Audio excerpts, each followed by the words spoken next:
নমস্কার সকল শ্রোতা বন্ধুদের।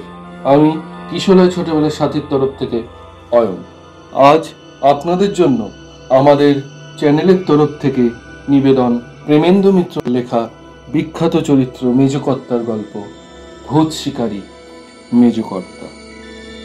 প্রেমেন্দু মিত্র জন্মেছিলেন 1904 সালের 4 সেপ্টেম্বর। কল্লোল যুগের একজন বহুমুখী প্রতিভার অধিকারী বাঙালি কবি, গল্পকার, ঔপন্যাসিক এবং চিত্র পরিচালক ছিলেন। বাংলা সাহিত্যে তার সৃষ্ট জনপ্রিয় চরিত্রগুলি হল ঘনাদা, পরাশর বর্মা, মেজকর্তা এবং মামাবাবু। তিনি 1988 সালের 3রা মে মৃত্যুবরণ করেন। শুরু হচ্ছে আমাদের আজকের নিবেদন ভূত শিকারী মেজকর্তা।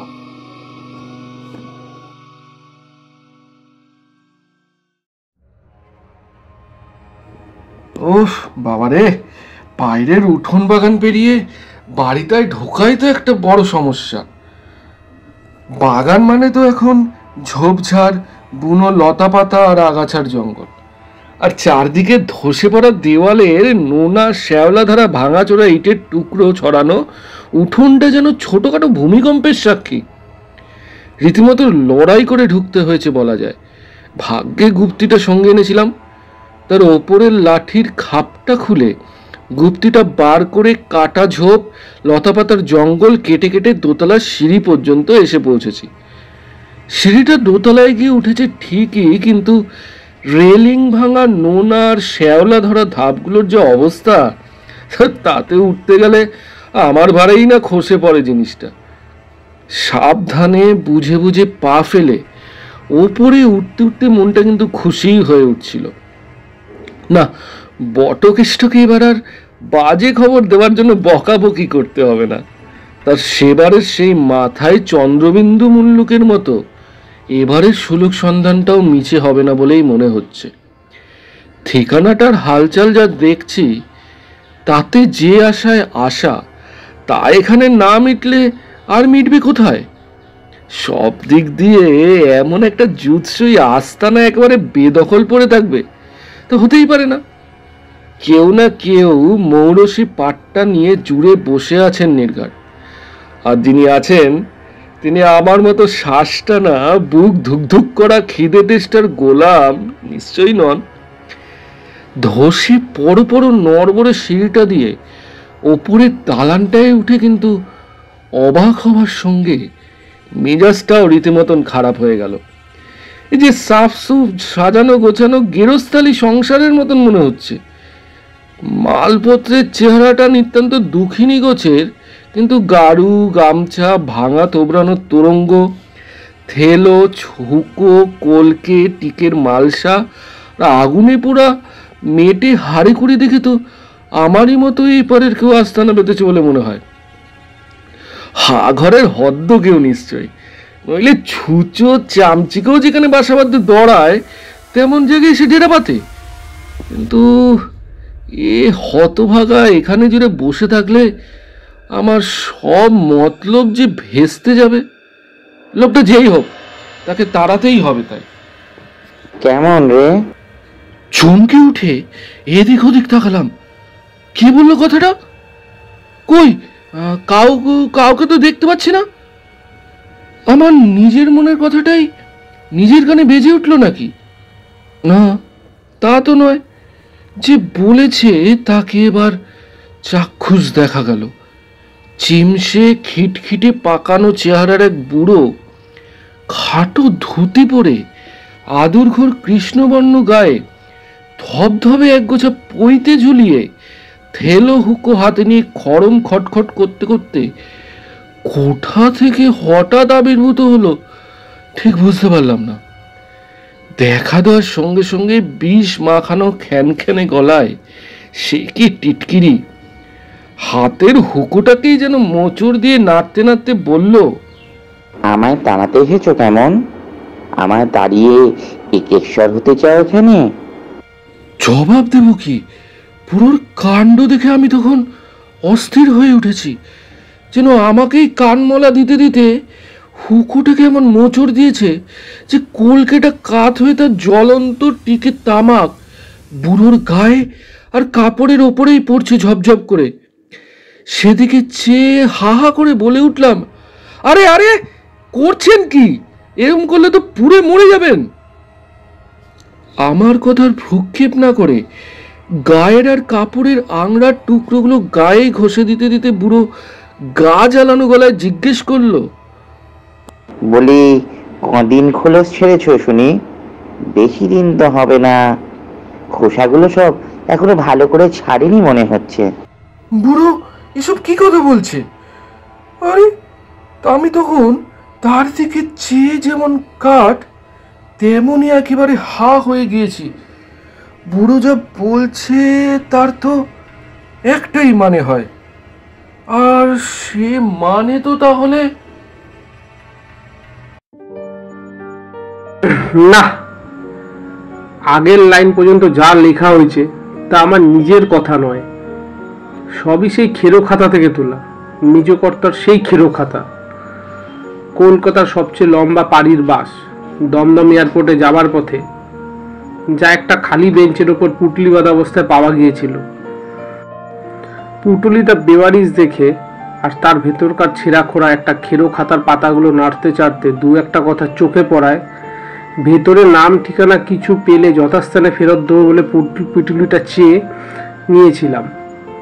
নিহাত একটা ছেঁড়া খোড়া হলদে হয়ে আসা বেরঙ্গা কাগজের হাতের লেখা খেরো খাতা বলেই কেউ আর আপত্তি করেনি।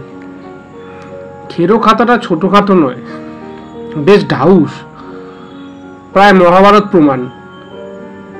ছেঁড়া খোড়া পাতাগুলো অনেক ওলট পালট হয়ে গেছে। যতটা সম্ভব সেগুলোকে গুছিয়ে এ পর্যন্ত যতখানি ঘাটাঘাটি করেছি তাতে কারোর নাম বা ঠিকানা কিছুই পাইনি। পেয়েছি শুধু মেজকর্তা বলে একটি নাম। তিনি কোথাকার তা জানি না, কোন যুগের মানুষ তারও হদিশ পাওয়া ভার। কিন্তু এ মানুষটি একেবারে অদ্ভুত। অদ্ভুত তার শখ বা বাতিকের দিক থেকে তাকে বলা যেতে পারে। লোকের কত রকমের শখ বা বাতিক থাকে। কারো মাছ ধরার নেশা, কারো দেশ বিদেশে ঘোরার নেশা, কারো ডাক টিকিট জমানোর নেশা, কারো আবার শিকারের নেশা। এইসব শখ আর বাতিকের জন্য কি কষ্ট না করে মানুষ, আর কত না খরচা করে। তার খেরো খাতা পড়ার বৃত্তান্ত থেকে বোঝা যায় মেজকর্তাও তাই করেন। তবে তার শখ বা বাতিক যাই বলি না কেন, সেটি একেবারে সৃষ্টি ছাড়া। জলের মাছ কি বন জঙ্গলের জানোয়ার নয়। তিনি শিকার করে বেড়ান যাদের নামের গায়ে কাটা দেয় সে ভূত প্রেত। এখানেই তিনি এরকম অশরীদের ঘুণাক্ষরে খবর পান, সেখানে ছুটে যান সরেজমিনে সন্ধান করতে। এসব ভুতুরে খবর আনার জন্য তিনি মাস করা দালাল লাগিয়েছেন সারা মুলুকে। দালালরা খাঁটি খবর আনলে মাইনের ওপর মোটা বকশিসও পায়। ভূতের পেছনে এইসব ছোটাছুটির বিবরণ তিনি একটি মোটা খেরোর খাতায় লিখে গেছেন। কবে যে লিখে গেছেন তা সঠিকভাবে জানবারও উপায় নেই। কিন্তু বর্ণনা টর্ণনা পড়ে ব্যাপারগুলো যে হালের নয়, অন্তত এইটুকু বোঝা যায়। এই খেরো খাটাতে বেওয়ারিশ একটি পুটুলির মধ্যে লম্বা পাড়ির একটা বাসের বেঞ্চিতে পাওয়ার পর সামান্য কিছু নেড়ে চেড়ে দেখবার সময় হানাবাড়ি, ভুতুরে গা, এরকম কয়েকটি কথা দেখে আগ্রহ ভরে সেটাকে হাতে নিয়েছিলাম। কথা দিয়েছিলাম যে খেরো খাতা থেকে মালিকের কোনো রদিশ যদি আমি পাই তাহলে খাতাটা আমি পাঠিয়ে দেব। সঠিক হদিশ কিছু না পেলেও শুধু মেজকর্তার নামটুকু পেয়ে খেরোর খাতার প্রথম বৃত্তান্তটা ছাপার ব্যবস্থা করেছিলাম। আসল মালিক তা যদি দেখে নিজের খাতাটা দাবি করতে আসে, কিন্তু দাবিদার কেউ আসেনি। প্রথমের পর দ্বিতীয় বৃত্তান্ত ছাপার সময় আগের বারের আশাটা কিন্তু ভয় হয়ে দাঁড়িয়েছে। কেউ সত্যি আসুক তা এখন আর চাইছি না। মনের বাসনায় শেষমেশ পূর্ণ হয়েছে, এখন আর কেউ নিতে আসেনি এই পর্যন্ত। কেউ আসবেও বলে আর মনে হয় না, এটা আমার ধারণা। খেরোর খাতার যিনি মালিক কোনো কিছু দাবি করতে আসার অবস্থাতে হয়তো তিনি আর নেই। তিনি হয়তো নেই। নিজের কৌতূহল মেটাবার সঙ্গে মেজকর্তার স্মৃতির মান রাখতে তার খেরোর খাতা থেকে যত দূর সাধ্য ছিল তার সব বিচিত্র সব বিবরণ উদ্ধার করে তাই বারবার করে চেষ্টা করে যাচ্ছি।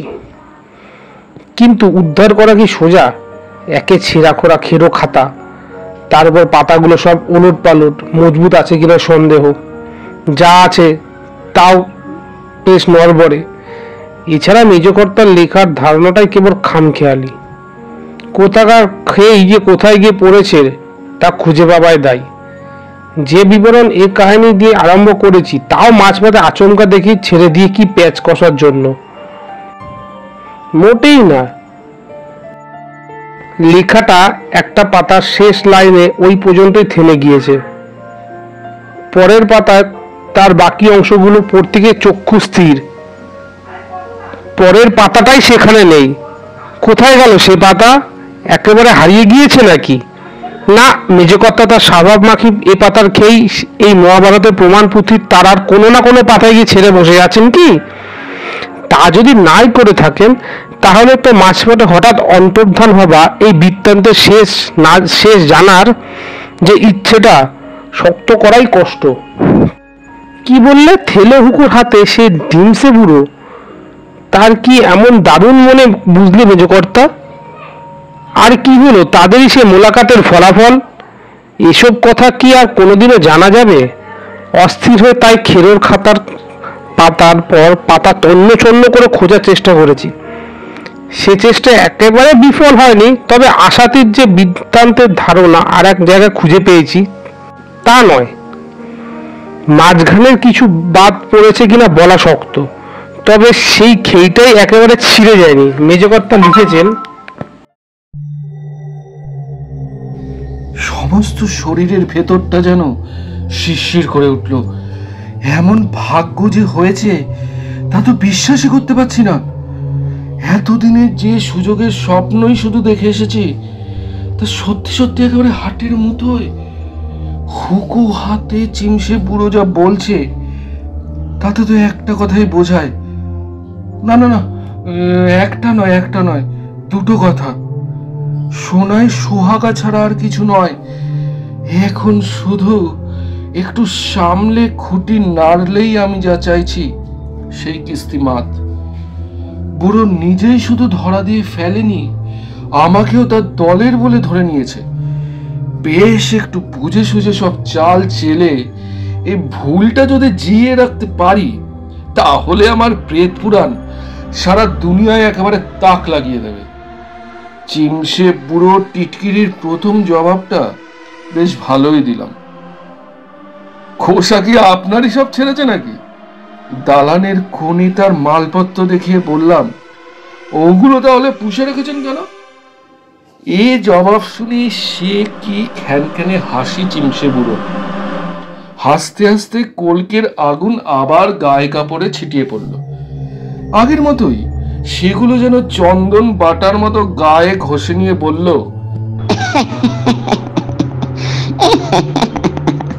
ঠিক ধরেছ।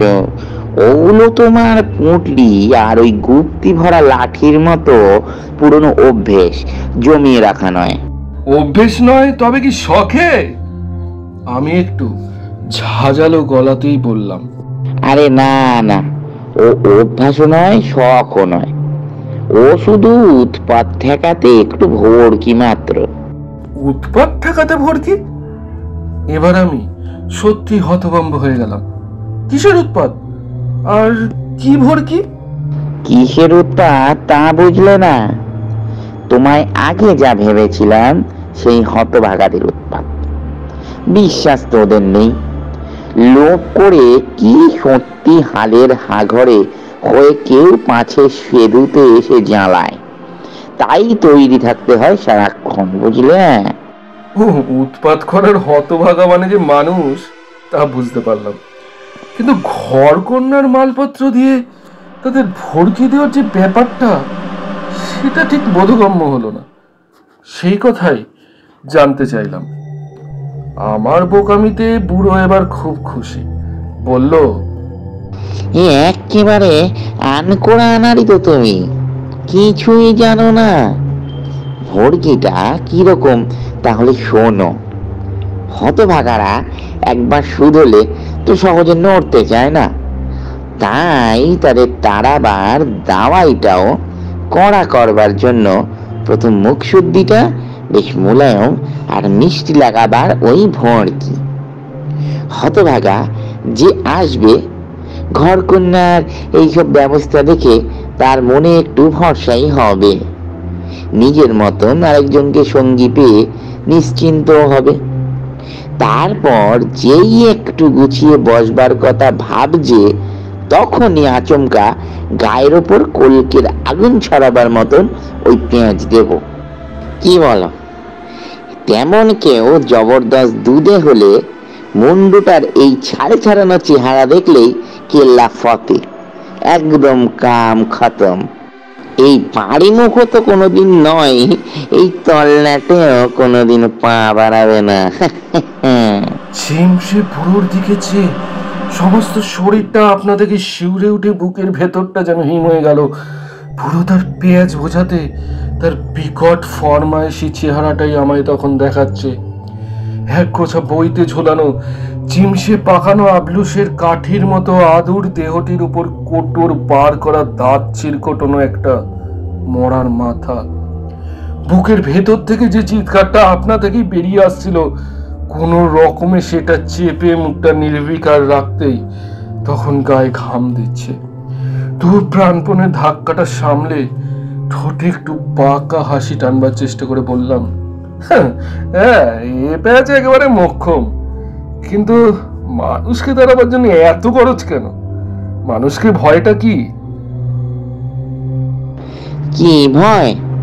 খোলস তো সবে ছেড়েছ, দুদিন বাদেই বুঝবে মানুষকে কি ভয় আর কেন। অজাত বেজাত খোলস ছাড়া সকলের সঙ্গে তুমি মানিয়ে বনিয়ে থাকতে পারবে, কিন্তু মানুষের সঙ্গে কখনো নয়। সঙ্গে থাকবার একটু সুবিধা দিয়েছ কি, কেন, কেমন, কোথায়, সব বৃত্তান্ত খুঁচিয়ে বার করতে করতে তোমাকে একেবারে জ্বালিয়ে মারবে। কেউ আবার ভূতের ওঝাও ডাকে।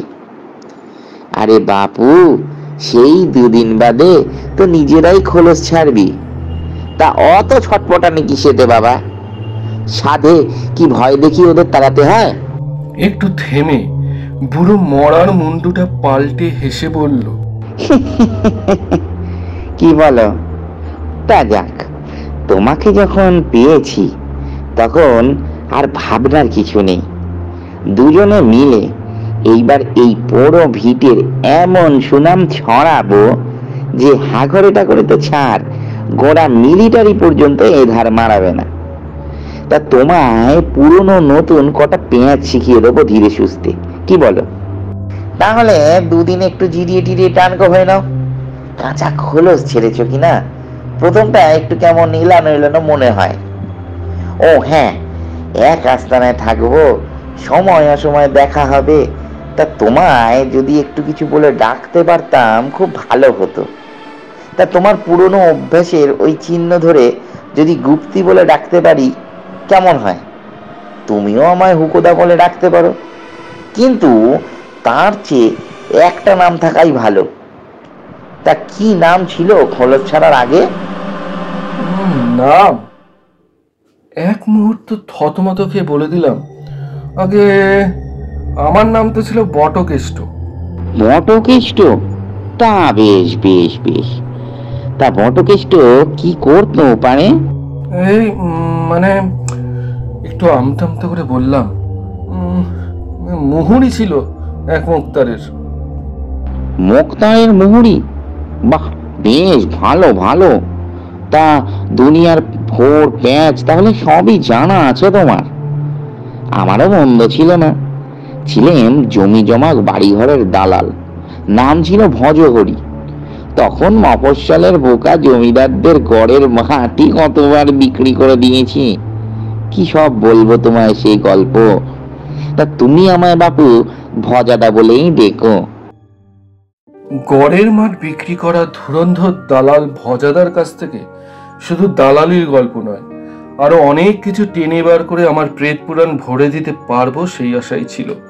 কিন্তু সে আশায় অমন করে ছাই পড়বে তাই বা কে জানতো। সবকিছু ভেস্তে দিল শেষ পর্যন্ত শুধু কটা হাঁচি। হ্যাঁ, সেফ কোটা হাঁচি এত বড় একটা যুগান্তকারী কাণ্ড দিল ভন্ডুল করে। কি মোলায়েম ভাবেই না সব কাজ এগোচ্ছিল। ভজাদার একটু অস্থির চঞ্চল স্বভাবটার মূলে আছে অবশ্য ভয়। ভজুদার কেবলই ভয় কোথা থেকে কেউ যদি এসে ডুরায় ঢুকে পড়ে। কেউ মানে অবশ্য মানুষজনের আশা ঠেকাতে ভজুদার দিন রাত খাড়া পাহারায় থাকে। ত্রিসীমানায় কাউকে ঘেঁষতে না দেওয়ার জন্য দিন দুপুরেও এ বাড়ির বাইরে পর্যন্ত ভয় দেখিয়ে ফেলে। এবারে ধারে কাছে কেউ আসছে আজ পেলে আর ভজুদাকে রোখা যায় না। আর কিছু না পারলে নিদেন পক্ষে গোকড়ো কেউটে সেজেও পায়ের তলায় সরসরিয়ে ঘুরে মানুষটাকে তল্লাট ছাড়া করে আসবে। এই অস্থিরতার ফাঁকে ফাঁকে যখন যতটুকু পারি ভজুদাকে ধরে আবার খেরো খাতার পাতা ভরাবার মশলা জোগাড় করে নি। তারই মধ্যে হঠাৎ সেদিনকার সেই হাঁচি। উফ, সে হাঁচি কি হাঁচি নাকি সেই হাঁচি একবারেই থেমে গেল। হাঁচির পর হাঁচি আর থামাতেই পারি না। পুরনো নোনা ধরা ঝুরঝুরে পলেস্তারার চুনবালি খসা বাড়ি, দোষের মধ্যে যে কোণে থাকি তার মেঝে আর দেওয়ালগুলো একটু পরিষ্কার করবার জন্য ঝাড়াঝুড়ি করছিলাম। ব্যাস, তাতেই নাকে মুখে মান্ধাতা বলে ধুলে ঢুকে এমন সুরসুরি ধরিয়েছে যে প্রাণপণ চেষ্টা করেও তো সামলাতে পারছি না। ভজুদা তখন কাছে পিঠে ছিল না।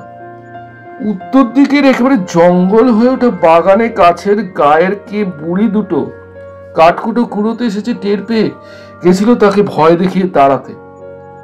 ভজুদা ফিরে আসার আগে কি চেষ্টাই না করলাম হাজিরা বন্ধ করতে, কিন্তু তার পারলাম না কিছুতেই।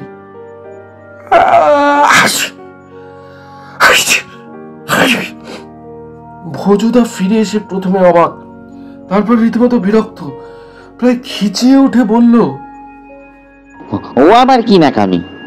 হাঁচি কাশির শখ এখন মেটেনি নাকি? না ভজুদা, হাঁচির ফাঁকে কোন রকমে জানাবার চেষ্টা করলাম। এটা অভ্যাস। অভ্যাস? তা বলি হাঁচতে হাঁচতেই খোলস ছেড়েছিলে নাকি যে অভ্যাস এখনো ছাড়তে পারছো না? কিন্তু তাই বা হবে কেন? ওসব অভ্যাস টভ্যাস তো সঙ্গে কখনো আসে না। হ্যাঁ, আসে না মানে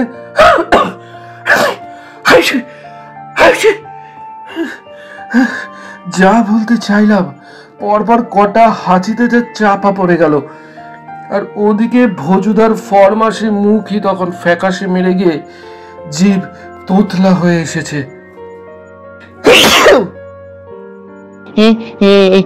এ তো সে হাঁচি নয়। তুমি কি তাহলে মানুষ? শেষ কথাটা যেন উচ্চারণ নয়, একেবারে আর্তনাদ। সেই সঙ্গে ভজুদাও একেবারে সত্যি সত্যি হওয়া। ভজুদা, আরে ও ভজুদা, আরে শোনো, আরে শুনেই যাও না। গলা চিরে গেল চিৎকার করতে করতে, কিন্তু কোথায় পাবো আর ভজুদাকে? ধারে কাছে ঘেঁষবার ভয়ে যে মানুষকে ভজুদা তাড়িয়ে বেড়ায়, বাঘের ঘরে ঘোঘের বাসার মতো সেই মানুষই তাকে ঠকিয়ে তার আস্তানায় ডেরা পেতেছে। এ আর সে সহ্য করতে পারে? মানুষের ভয়ে ভজুদা একেবারে মুল্লুক ছাড়া। আমার প্রেত পুরাণ মনের মতো করে লেখা আর হলো না। মেজকর্তার খেরোর বৃত্তান্ত এইখানেই শেষ। পাতি করে ঘেটেও ভজুদার কথা আর কোথাও খুঁজে পায়নি।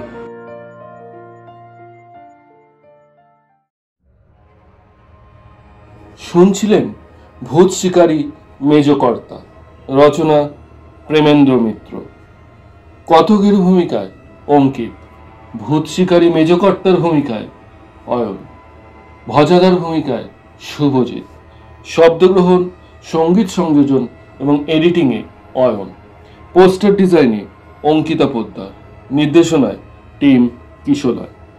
নিজেদের গল্প পাঠান ডেসক্রিপশনে দেওয়া আমাদের মেল আইডিতে। আমাদের সাথে জুড়ে থাকুন ফেসবুক এবং ইনস্টাগ্রামে, লিংক ডেসক্রিপশনে। ধন্যবাদ। সাথে থাকবেন। আরও অনেক রহস্য, ভৌতিক, কৌতুক, অলৌকিক গল্প আপনাদের আমরা শোনাবার জন্য প্রস্তুত। দেখা হবে আগামী গল্পে। আজকের মতো বিদায়।